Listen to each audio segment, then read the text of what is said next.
In the winter of 1847, in Pickens County, South Carolina, something happened that forced one man to confront the monstrous reality that existed on his own property.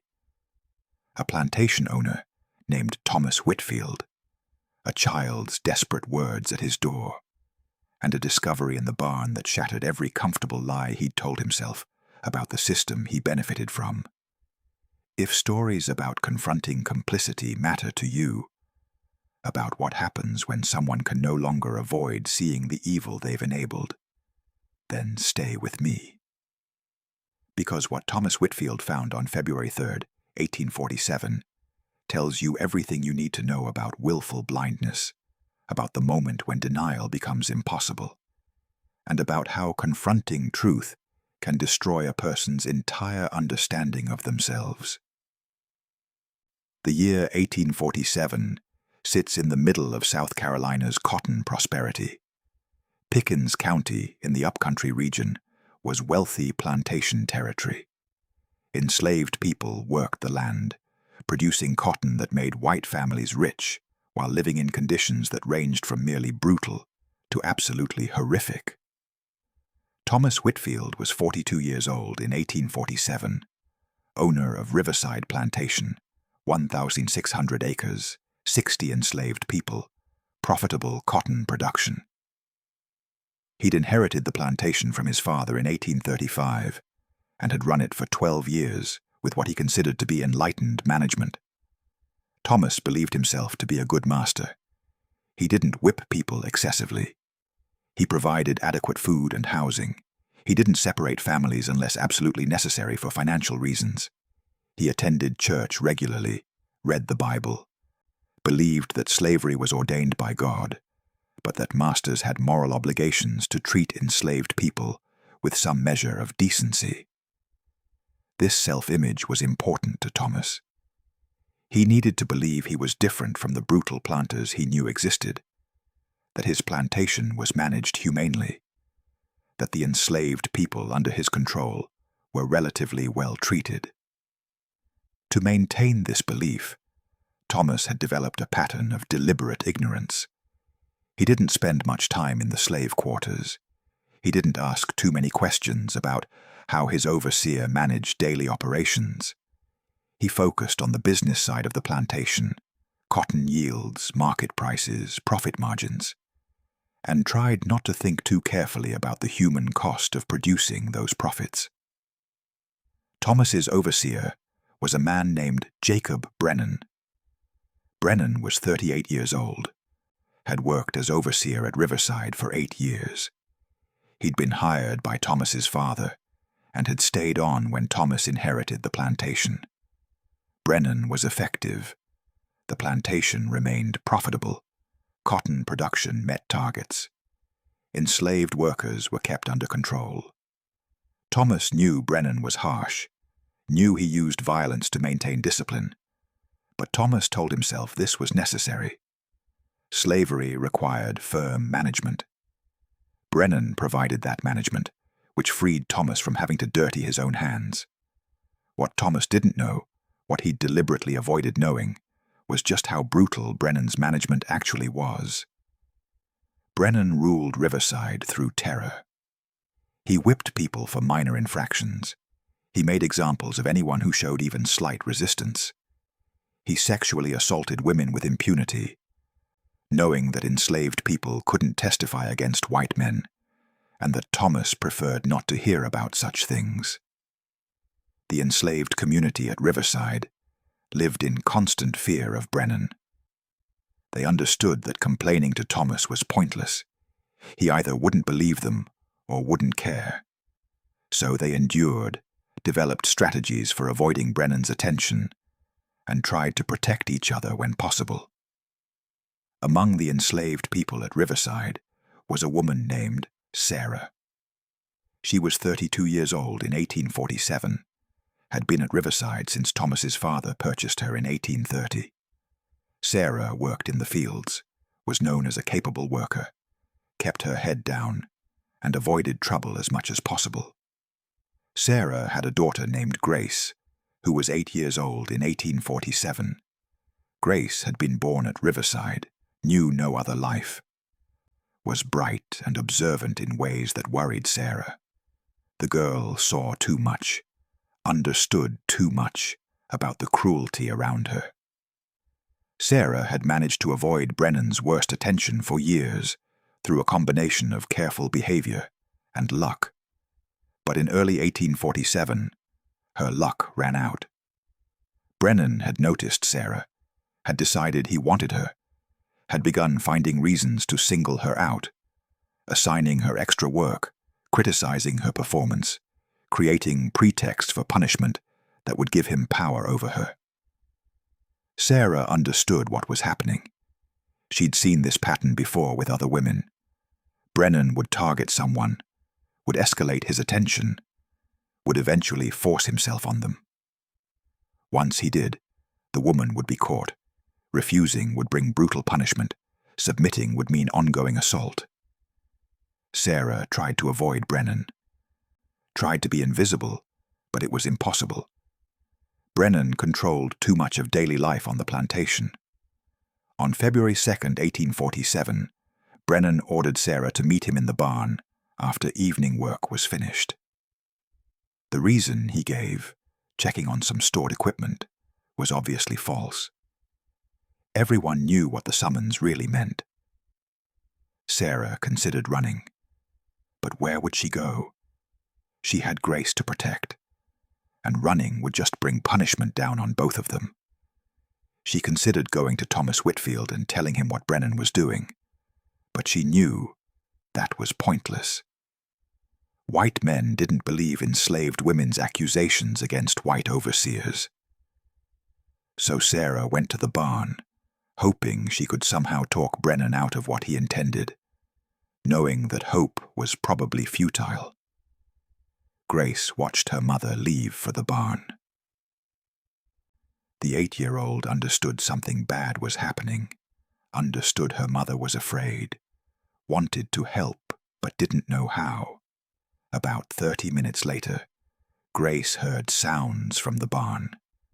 Her mother's voice raised in protest, Brennan's angry responses, sounds of struggle. Then a terrible cry that was cut off suddenly. Then silence. Grace waited, hoping her mother would return. When she didn't, Grace became frightened. Something had gone very wrong. After another 30 minutes of silence, Grace made a decision. She would go to the big house, would go to Master Whitfield, would tell him something bad had happened to her mama in the barn. It was a desperate gamble. An 8-year-old child going to the master's house late in the evening would normally result in punishment. But Grace was more afraid for her mother than she was afraid of being punished herself. Grace ran from the slave quarters to the main house. She climbed the steps to the front door. Enslaved people were supposed to use the back entrance, but Grace didn't care about rules right now, and knocked hard on the heavy wooden door. Thomas Whitfield answered. He was surprised to see a child at his door at this hour, was about to scold her for improper behavior, when he saw the terror in her eyes. "Please, Master Whitfield," Grace said, the words tumbling out quickly. "My mama went to the barn, and I heard terrible sounds, and now she won't come back, and I think Overseer Brennan killed her in the barn." Thomas stared at the child. His first instinct was to dismiss this as childish exaggeration. The overseer wouldn't kill anyone. That was absurd. But something in the girl's face stopped him from dismissing her immediately. She was genuinely terrified, was desperate for help, believed what she was saying.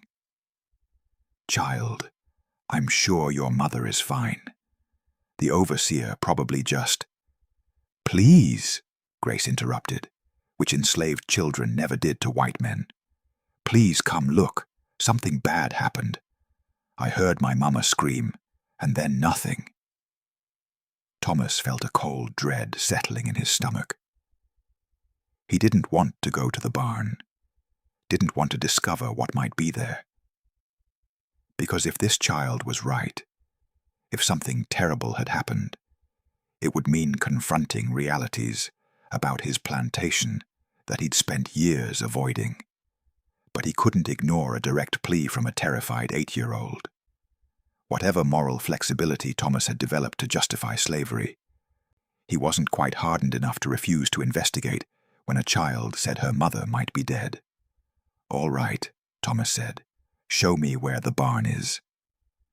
Grace led Thomas across the plantation grounds toward the barn. Thomas brought a lantern, his hands shaking slightly as he walked. They reached the barn. The door was closed but not locked. Thomas pushed it open, raised the lantern to illuminate the interior. What he saw would haunt him for the rest of his life. Sarah's body lay on the barn floor, partially concealed by hay bales. Her clothing was torn, evidence of violent struggle. Her neck bore marks indicating she'd been strangled. Her face was frozen in an expression of terror and pain. Thomas stood frozen, the lantern shaking in his hand. Behind him, Grace began to cry, quiet, despairing sobs, as she saw her mother's body and understood she'd been right. Her mother was gone. Thomas's mind was racing. An enslaved woman was dead in his barn. The circumstances suggested she'd been killed during or after sexual assault. And the most likely perpetrator was his overseer, Brennan. Thomas could have called for help immediately, could have investigated properly. Instead, his first instinct was to send Grace away, to prevent the child from seeing more. "Go back to the quarters," Thomas said quietly. "Find someone to look after you. I'll handle this." Grace looked at her mother's body one more time, then ran back toward the slave quarters, her small figure disappearing into the darkness. Thomas stood alone in the barn with Sarah's body. He should investigate, should determine exactly what happened, should hold whoever was responsible accountable. But accountability meant confronting the reality that this had happened on his plantation, under his management, by someone he'd hired and supervised. It meant acknowledging that his careful blindness had enabled this. Thomas spent several minutes just standing there, frozen by the horror of what he was seeing, and the implications of what it meant. Finally, he left the barn and went to find Brennan. The overseer was in his cabin, preparing for bed, showing no signs of distress or unusual behavior. "Brennan, I need to speak with you. Now." Brennan followed Thomas back to the barn. When Thomas showed him Sarah's body, Brennan's face remained carefully neutral. "What happened here?" Thomas demanded. Brennan calculated quickly. He could deny involvement, claim he knew nothing. Or he could admit to some version of truth that made the situation seem less criminal. "There was an incident," Brennan said carefully. "The woman was resistant. Things got out of hand. I didn't intend for this to happen." Thomas stared at Brennan. The overseer had just admitted to killing Sarah, was presenting it as an accident during what he wouldn't quite name, but was obviously sexual assault. Thomas faced a choice. He could report this to authorities, could have Brennan prosecuted. But that would mean public scandal, would mean acknowledging that this had happened under his watch, would mean confronting his own complicity in creating conditions where such violence was possible. Or he could handle it quietly. Bury Sarah, dismiss Brennan, move on without making anything public. The second option was what most plantation owners would choose. Thomas knew that. The system was designed to protect white men, even white men who killed enslaved people. Prosecuting Brennan would be unusual, would bring attention Thomas didn't want. But Thomas couldn't get the image out of his mind. Grace's terrified face, her desperate plea for help, the broken body of her mother lying in the barn. For the first time in his life, Thomas couldn't avoid the reality of what slavery meant, couldn't tell himself comfortable lies about being a good master who ran a humane operation. Because an 8-year-old girl had knocked on his door and forced him to see the truth.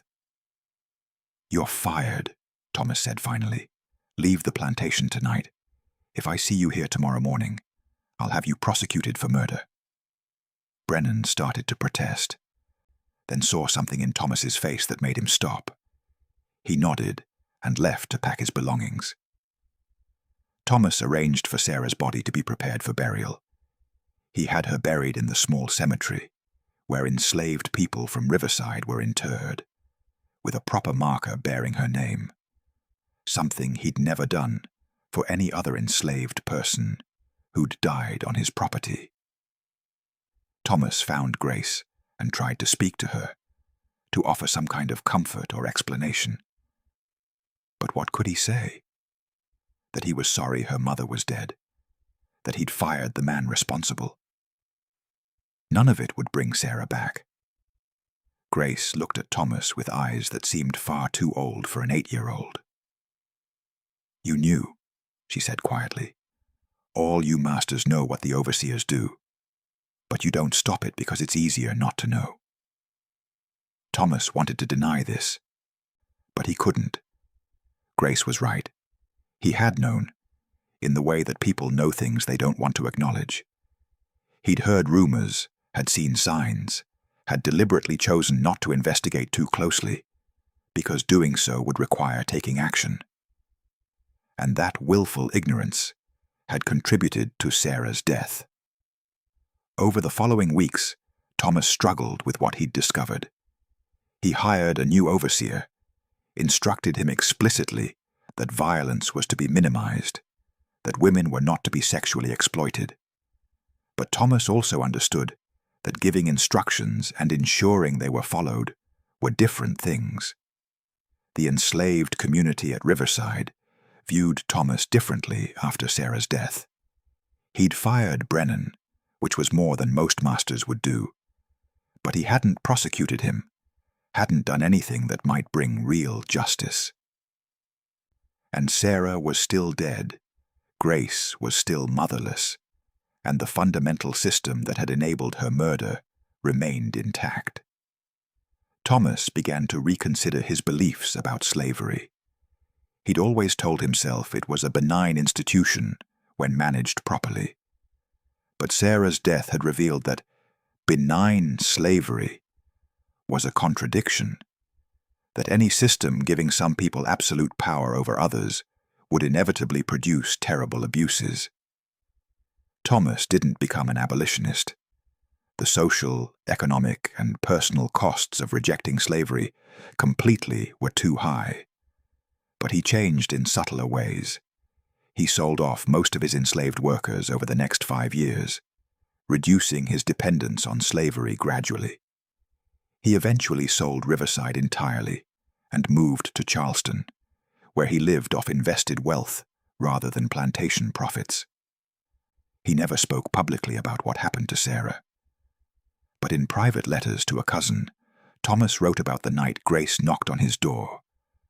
"I'd convinced myself I was a good master, that my plantation was humanely managed.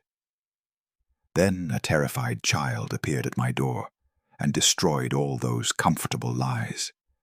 When I saw what had happened in that barn, I understood that I'd been willfully blind, had created conditions where such horror was inevitable. I can never undo my complicity in Sarah's death, but I can at least stop participating in the system that killed her." Grace was eventually sold when Thomas liquidated his enslaved holdings. Her fate after leaving Riverside is unknown. Whether she survived to see emancipation, whether she ever recovered from losing her mother, whether she remembered the night she knocked on the master's door and forced him to see truth. The story of Thomas Whitfield's confrontation with reality reflects a truth about how slavery functioned. It required willful ignorance from the people who benefited from it. Masters who wanted to see themselves as good people had to avoid looking too closely at how their wealth was actually produced, had to not ask too many questions about what happened in the quarters or the barns or the fields. Most slaveholders maintained that ignorance successfully. Never had their comfortable lies shattered by undeniable truth. Thomas was unusual, only in that he couldn't maintain his ignorance after Grace knocked on his door. Was Thomas's response adequate? No. He fired Brennan, but didn't prosecute him. He gradually reduced his involvement in slavery, but didn't speak out against it publicly. He acknowledged his complicity privately, but didn't work to change the system that had enabled Sarah's death. But he also couldn't maintain his previous comfortable self-image. Couldn't tell himself he was a good master running a humane plantation. The sight of Sarah's broken body, the sound of Grace's desperate plea, had destroyed those illusions permanently. Today, there's no marker indicating where Sarah is buried. Riverside Plantation was eventually subdivided and developed. Nothing remains to memorialize the woman who died in the barn, or the 8-year-old girl who ran to the master's house seeking help. But the story survives in Thomas Whitfield's private letters, in the historical record of Riverside's eventual sale, in the oral histories of families descended from enslaved people who lived there. Remember this story. Remember that it happened in 1847, in South Carolina, when a child's desperate words forced a plantation owner to confront reality he'd spent years avoiding. Remember that Sarah died because the system gave Brennan power over her with no accountability. Remember that Thomas had enabled that system by choosing not to look too closely at how his plantation was actually managed. Remember that Grace, at 8 years old, understood truths about the masters that the masters refused to acknowledge about themselves, that they knew what was happening, that they chose not to see, that their willful ignorance enabled horror. This is part of slavery's history, not just the obvious brutalities, but the willful blindness that enabled those brutalities, the comfortable lies that slaveholders told themselves, and the moments when those lies became impossible to maintain. The slave girl who knocked on the master's door, saying her mother had been killed in the barn. The master who found the truth and was broken by it. The moment when denial became impossible and complicity became undeniable. It's part of our history, uncomfortable, revealing how slavery required active ignorance from those who benefited from it. Remember it. All of it. What do you think about Thomas Whitfield's response? Was gradually divesting from slavery adequate atonement for his complicity in Sarah's death? Should he have done more? Prosecuted Brennan publicly, spoken out against slavery, worked for abolition? Or do we give him credit for at least acknowledging his complicity, however imperfectly? Was Thomas a victim of the system he was born into, or was he morally culpable for choosing to participate in and profit from that system? Do we judge him by what was normal in his context, or by absolute standards of right and wrong? What about Grace? She demonstrated remarkable courage going to the master's house, seeking help from someone who had no obligation to help her. But that courage gained her nothing. Her mother stayed dead. She was eventually sold, her fate unknown. Does her bravery matter, even though it didn't save anyone? These questions resist simple answers. Thomas was complicit in a system that killed Sarah, but he also couldn't maintain his ignorance once confronted with direct evidence of that system's evil.